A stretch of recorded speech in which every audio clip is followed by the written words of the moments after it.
बिस्मिल्लाहिर्रहमानिर्रहीम। अस्सलाम वालेकुम। मैं हूं गुलफाम चौधरी। आप देख रहे हैं मेरा फेसबुक पेज और यूट्यूब चैनल। पाकिस्तान की सियासत में अहम तरीन डिवेलपमेंट्स हो रही हैं और मुसलसल डिवेलपमेंट मुतवक्के हैं। इस हवाले से हमारे साथ मौजूद हैं इमरान रियाज खान साहब। उनसे जानते हैं कि पाकिस्तान की सियासत के अंदर कौन सा बौछार आने वाला है और कौन सी नई डिवेलपमेंट्स मुतवक्के हैं। पहले उनकी बात सुनते हैं, फिर उस पर बात करते हैं। कल जो चारसद्दा में जलसा किया सुहेल अफरीदी ने, और उसकी वजह से ज़रूर एक प्रेशर आया पाकिस्तान की एस्टेब्लिशमेंट पे और हुकूमत पे। तो बड़े लंबे अरसे से ये कोशिश की जा रही थी कि खैबर पख्तूनख्वा में जो पाकिस्तान तहरीक इंसाफ की पाकिस्तान में वाहिद हुकूमत है, जिससे पाकिस्तान तहरीक इंसाफ को ये उम्मीद है कि इमरान खान साहब की रिहाई के लिए अगर कोई दबाव आएगा तो वो खैबर पख्तूनख्वा से आएगा।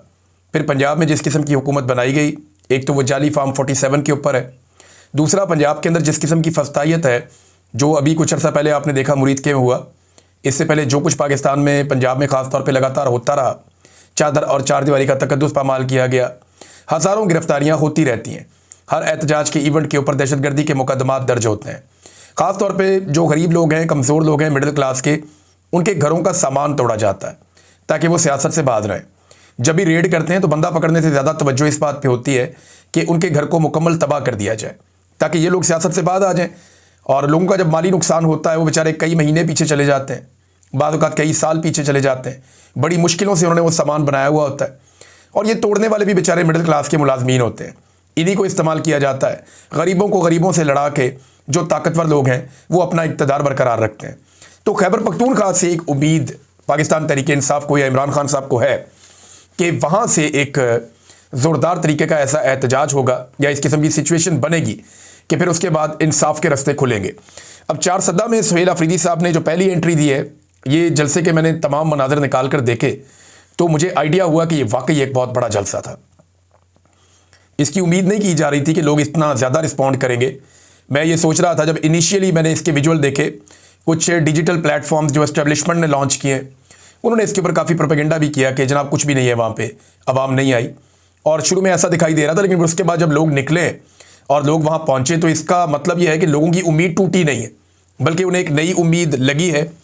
और अब एक नया एहतजाजी रद्द-ए-अमल शुरू होगा, एक नई मनसूबाबंदी शुरू होगी जो एक तहरीक की शक्ल इख्तियार कर सकती है आने वाले दिनों में।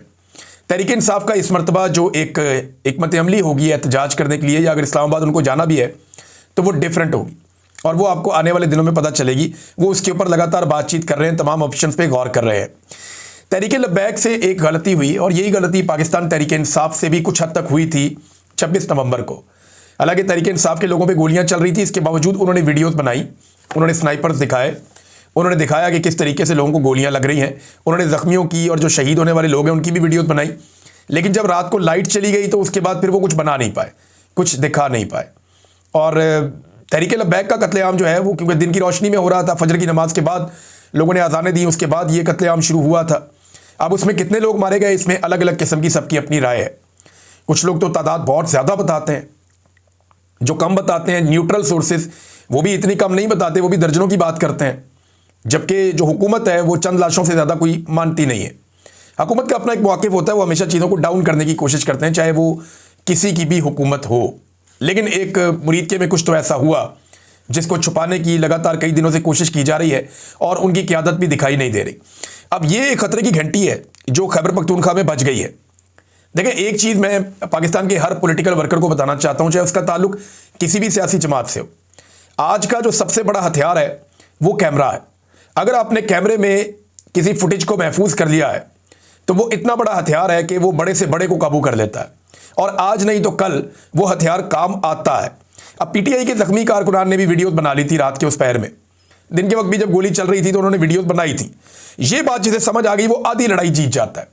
जैसे ये बात समझ आ गई कि कैमरा कितना बड़ा हथियार है, वो आधी लड़ाई जीत जाता है। टीएलपी के वहाँ से बहुत सारी वीडियोस आई, लेकिन बहुत सारी वीडियोस वो नहीं बना पाए, और अगर बनाई हैं तो वो अभी तक सामने नहीं आ रही।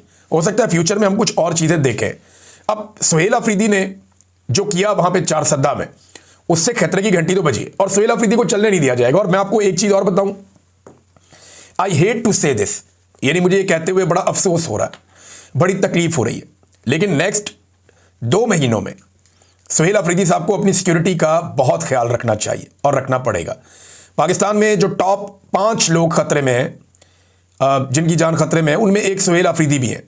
और मैं अगले 2 महीनों की अगर बात कर रहा हूं तो आप सब समझदार हैं, आप सबको आइडिया है कि अक्टूबर और नवंबर का महीना पाकिस्तान में बहुत डेडली होता है। अरशद शरीफ की शहादत अक्टूबर के महीने में हुई, इमरान खान साहब पे गोलियां नवंबर के बिल्कुल शुरू में चली, और ये वो वक्त होता है जब एक आर्मी चीफ की रिटायरमेंट आ रही होती है और नया आर्मी चीफ आने की कोशिश कर रहा होता है और पुराना आर्मी चीफ एक्सटेंशन लेने की कोशिश कर रहा होता है। इससे ज़्यादा मैं कहना कुछ नहीं चाहता क्योंकि वो इल्ज़ाम हो जाएगा, लेकिन मैं ये बता देता हूं कि सुहेल अफरीदी साहब की सिक्योरिटी का प्रॉपर बंदोबस्त आईजी खैबर पख्तूनख्वा को और उनके साथियों को करना चाहिए। आज एक कबायली जरगा भी होने जा रहा है और ये ज़िला खैबर बाड़ा में होने जा रहा है, और ये तारीखी अमन जरगा है। इसके अंदर कौमी मशरान, सियासी मशरान, उलमा इकराम, तलबा तंजीमें, सिविल सोसाइटी और हर मकतबा फ़िक्र से ताल्लुक़ रखने वाले सिविलियंस इस जरगे में शिरकत करेंगे। सुहेल अफरीदी साहब आज इस जरगे को लीड कर रहे हैं, वो भी जा रहे हैं इस जरगे के अंदर, और ये जरगे ही अमन के रास्ते को खोलेंगे। यहीं पे जो फैसले होंगे, देखिए इन जरगों में मेरे ख्याल में नफरत वाला सिलसिला ख़त्म होना चाहिए रियासत की जानिब से पहले, और फिर जो जरगे के अंदर कबायली लोग मौजूद हैं उनकी जानिब से बाद में। पहले रिस्पॉन्सिबिलिटी जो है वो रियासत की होती है, वो भी अपने अल्फाज के चुनाव में एहतियात करें, अपने इक़दामात में सबको एतमाद में लें, और दूसरी जानिब पे जो आवाम है वो तो हमेशा से चलना चाहती है, हमेशा से पाकिस्तान को बेहतर देखना चाहती है, तो रास्ता निकल आएगा। देखिए 3 चीज़ें बहुत ज़रूरी हैं पाकिस्तान में अमन कायम करने के लिए। आज मैं आपके सामने अपना एनालिसिस रख लेता हूँ, और इन 3 चीज़ों से बाहर अमन नहीं आएगा। आपको अगर बलूचिस्तान में अमन लेकर आना है तो आपको 3 चीज़ें करनी पड़ेंगी। नंबर 1, सियासी हल इसका निकालना पड़ेगा। सियासी हल क्या होता है? मुलाकातें करें पॉलिटिकल लोगों से, आप ओनरशिप लें, सियासी लोग इसकी ओनरशिप आगे बढ़ के लें, और हौसला अफजाई करें उन सियासी लोगों की जो सियासत पे आगे बैठ के बात करना चाहते हैं, चाहे वो नौजवान है चाहे वो खवातीन है, उनका डायलॉग में शामिल करें। और साथ ही इसके जो है महरूमियों का खात्मा किया जाए, ये भी सियासी हल का हिस्सा है कि लोगों के हकूक उनको दिए जाएं, सेहत, तालीम, रोजगार, मेयारी ज़िंदगी, ये सियासतदानों की रिस्पॉन्सिबिलिटी है। ये सियासी हल का हिस्सा है, जो पहला हल है सियासी हल। और इसी हल के अंदर बयानिए का तोड़ है ताकत के इस्तेमाल से नहीं, दलील के इस्तेमाल से। ताकत के इस्तेमाल से आप बयानिए का मुकाबला नहीं कर सकते, आपको दलील की बुनियाद पे बयानिए का मुकाबला करना है, और वो तभी होगा जब सियासी हल निकाला जाएगा, लोगों को उनके हुकूक दिए जाएंगे, तो फिर बयानिया जो है वो टूटना शुरू हो जाएगा। वो बयानिया आएगा जो रियासत का बयानिया होगा, लेकिन दलील के साथ, ताकत के साथ नहीं। तो पहला हल इसका जो है वो सियासी हल है, सबसे पहले ये काम करना पड़ेगा।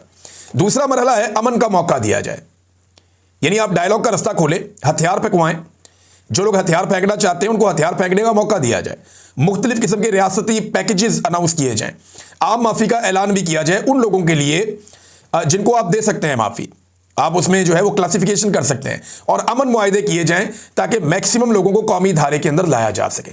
आज कच्चे के डाकुओं के साथ ये किया जा रहा है ना सिंध में, वो इसकी बहुत प्रमोशन भी कर रहे हैं, तो आपको ये करना होगा। पहला मरला इसका सियासी हल है, सियासतदानों को आगे आना पड़ेगा।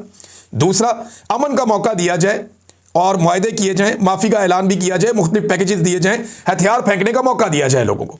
और तीसरा जो हल होता है इसका, वो रियासत की ताकत का इस्तेमाल होता है, यानी कानून की अमलदारी आपने यकीनी बनानी होती है, और तमाम लोगों को जिनको गिरफ्तार करें उन्हें अदालतों में पेश करें और अदालतों के ज़रिए से उनको सजाएं दिलवाएं।